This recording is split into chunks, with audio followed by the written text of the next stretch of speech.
Well, some people may find them scary and in many cases they can be fatal, but new research out of Australia says some of the world's deadliest snakes could actually help save lives.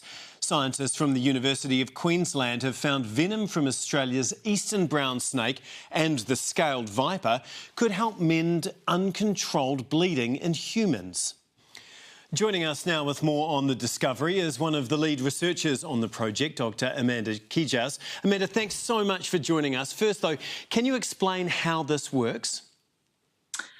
Yeah, so it's a very interesting concept, but venom is known for a long time to contain a potent mix of various molecules, and that's to enable a snake to be able to mobilise its prey or to be used as defence. But what's happened here is Emeritus Professor Martin Lavin for a long time has worked at looking at the function of individual molecules from that venom, and he identified that some of these can affect how our blood clots and how that blood clot might break down.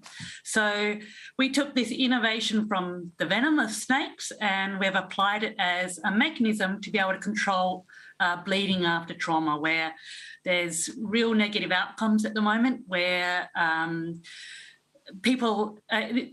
uncontrolled bleeding is a preventable death, and there's just not products that are effective enough to be able to control that bleeding currently. I mean, this sounds too good to be true. Is there any risk here? I mean, how do you know that the venom won't end up killing the patient instead of just stopping the bleeding?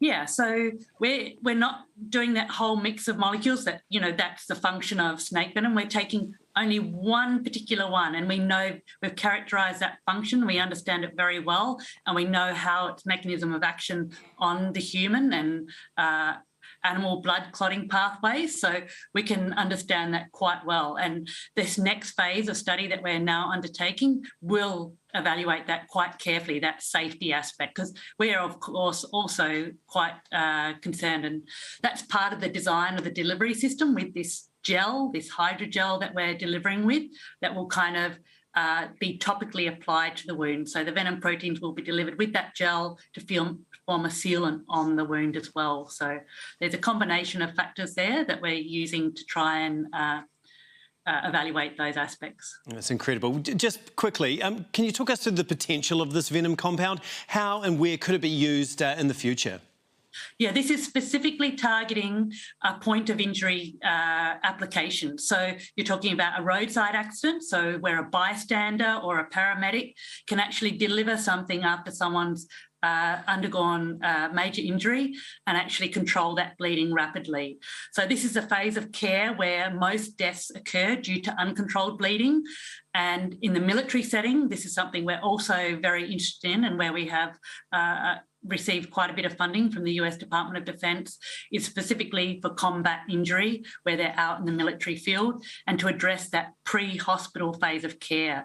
So where most people die due to uncontrolled bleeding, and there's just those products that aren't effective enough. So that's kind of where we're targeting, so that it could be in a first aid kit or a combat troops pack, that kind of very portable, very accessible kind of product. It really is remarkable. Thank you so much for your time. That's Dr. Amanda Kijas.